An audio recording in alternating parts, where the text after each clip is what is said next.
Apple surprised us with the release of the AirPods a little bit ahead of schedule, if there was a schedule. AirPods Pro, should I say, the Pro version. We're going to have a look at them today on Dottotech. Steve Dotto here. How the heck you doing this fine day? And today, as promised, we're going to be taking a look at Apple's brand new AirPods Pro. I'm not going to really do the unboxing the way other people do, but I'll get into the AirPods themselves and how they work. I made a whole bunch of notes just based on my research on them, not having yet used them. So it's going to be kind of a first voyage here today. Now, just a little note about how I plan to cover the AirPods Pro. I think understanding just how they work and understanding all the mechanisms, etc., is what we're going to do in this video. But next week, I am flying to Toronto for a speaking gig, so I thought, bonus, I'm going to test them out and do a field test of them as well, because one of the things about the old AirPods Amateur is the fact that while I really enjoyed the convenience of them, they were just an okay set of earphones as far as the quality goes, but the convenience of them was exceptional.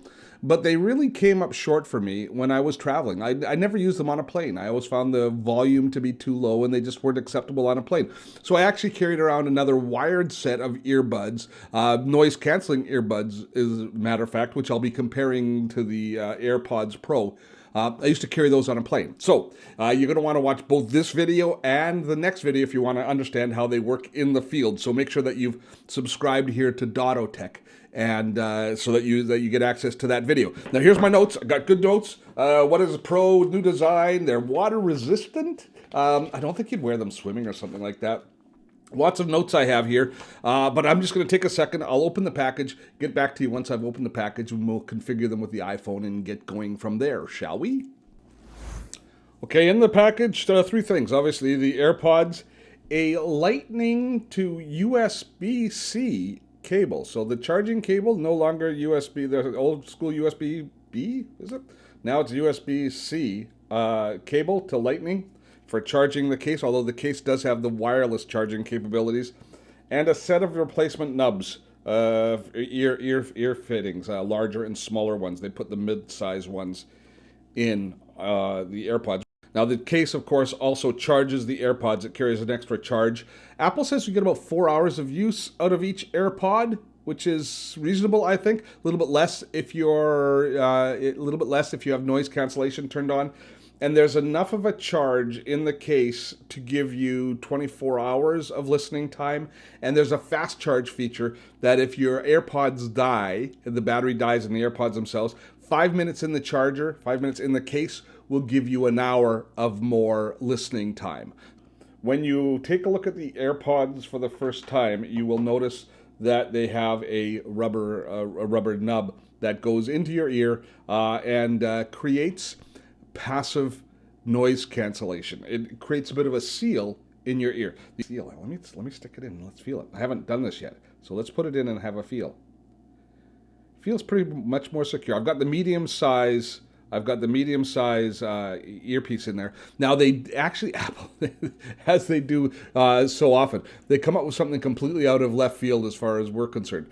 There is a test which once we configure them with our iPhone, there's a test that you can run that will determine if you have the right size insert set for your ear canal. There's actually a microphone inside. So here's part of the noise cancellation idea. Apple's built us a lot of smarts into this. And part of that is they actually have a microphone in the speaker part that goes in your ear that listens to what you hear.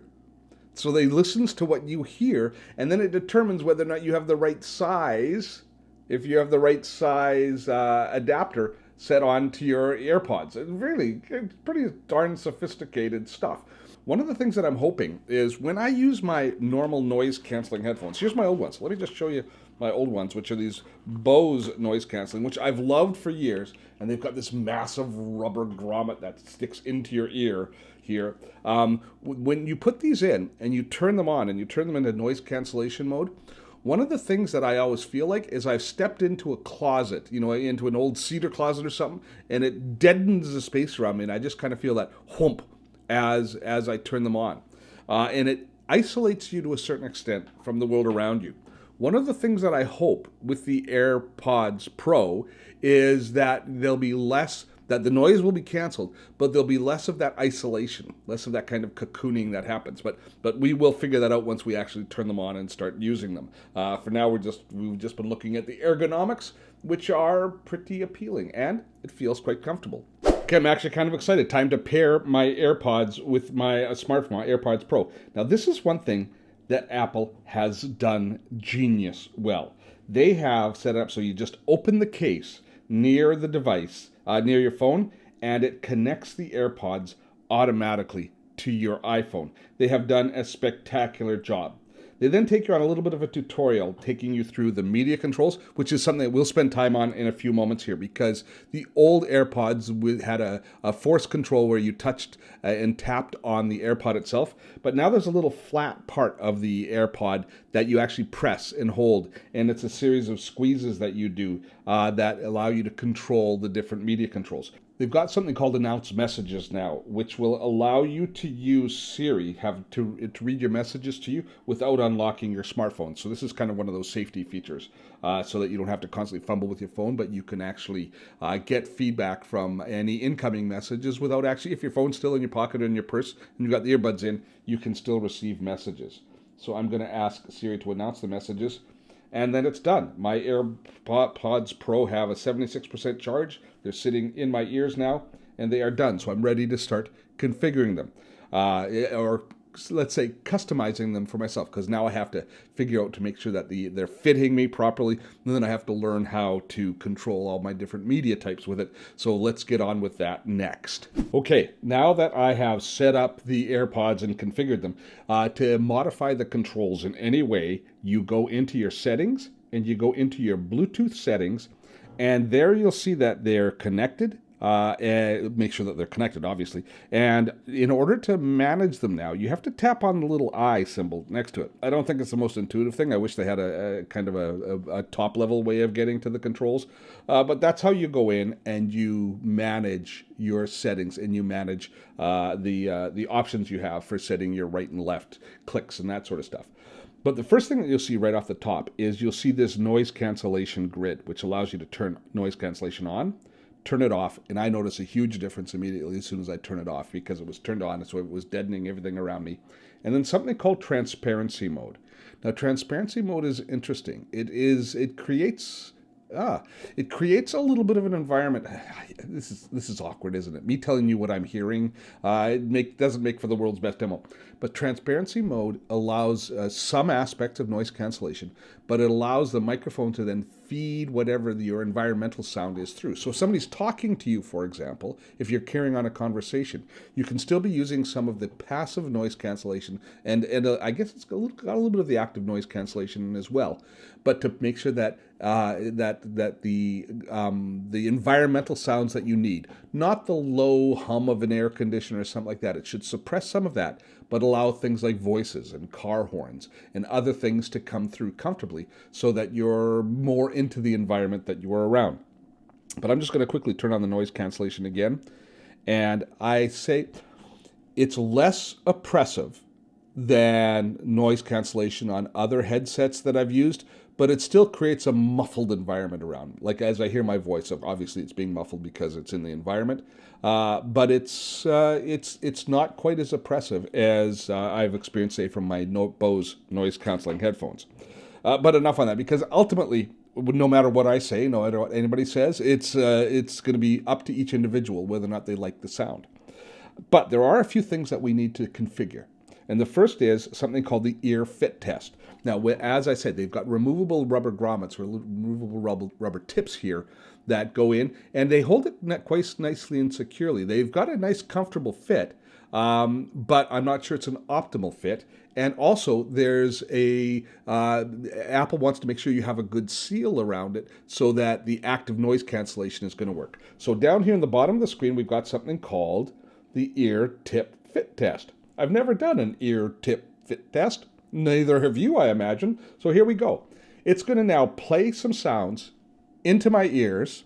And what it's doing is actually using the microphone that's built into the AirPods in order to measure the to measure the effect of that sound. And it's saying, there's a good seal here. Now, I think a lot of people are going to think at that point there that these tips that they've put in are the right tips for them. But I think that's wrong. I think Apple's kind of leading us down the garden path here, because multiple tips might seal well, but some might be more comfortable than others. So I highly recommend that you test the other size tips out for your ears.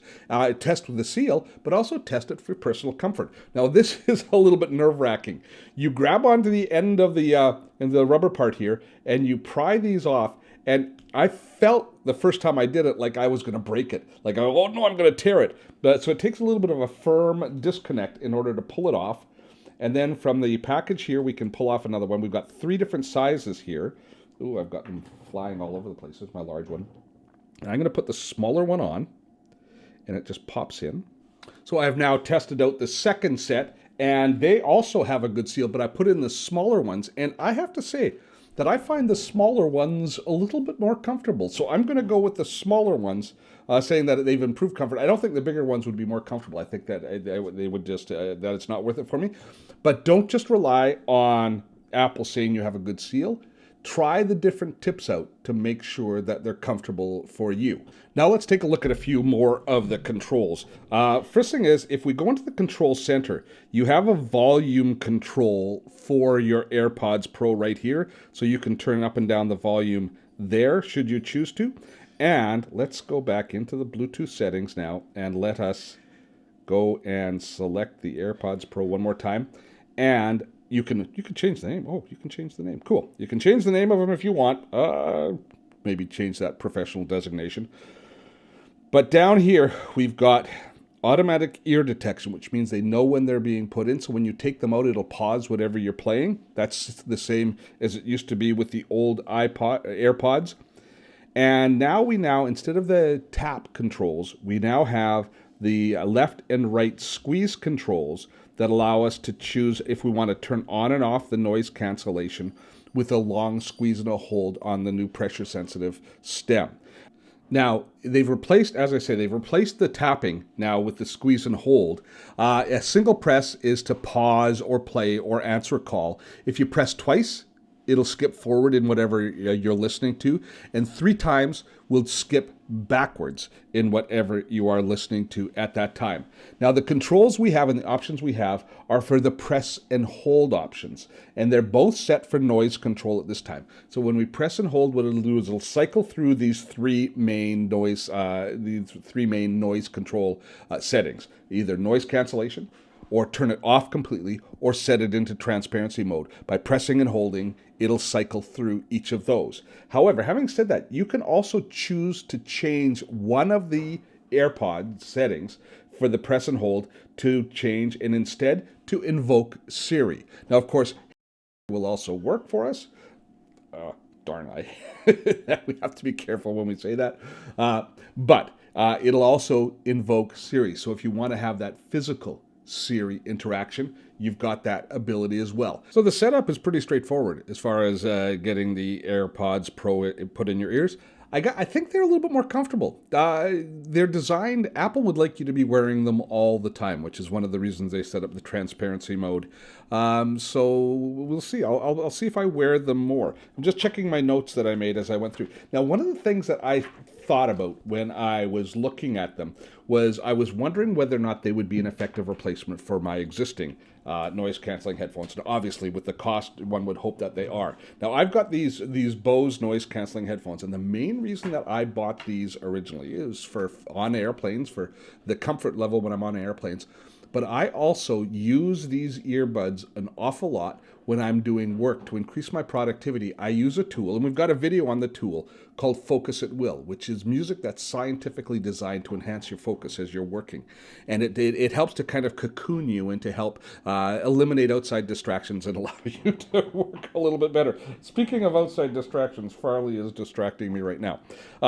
Now, my hope is that the AirPods Pro will replace the Bose noise-canceling headphones for me, in that application. And one of the reasons that I'm kind of excited about that is the wireless nature of them. The fact that it's a little bit more comfortable. I'm not tethered to the notebook or tethered to the computer as I'm using Focus at Will.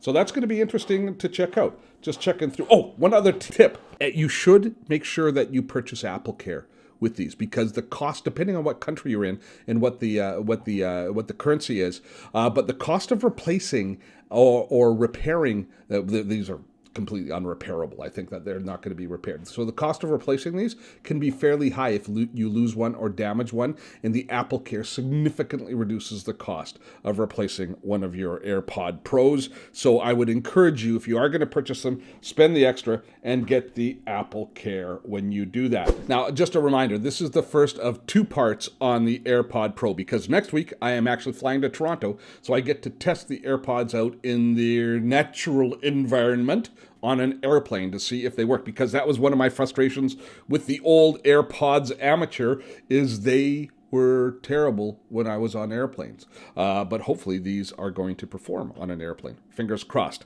So make sure that you've subscribed to this channel if you've not yet subscribed, so that you get the field test of the AirPod Pros next week here on Dottotech. I'd love to hear your comments and feedback on this. Especially interested to hear if you think $250 US, $329 Canadian is a fair price for a set of wireless earbuds, even ones with the technological advancements that the folks at Apple have put into these. Is it money you're worth spending, or do you think it's just a ridiculous amount of money to spend on something that you can get the same kind of functionality for far less?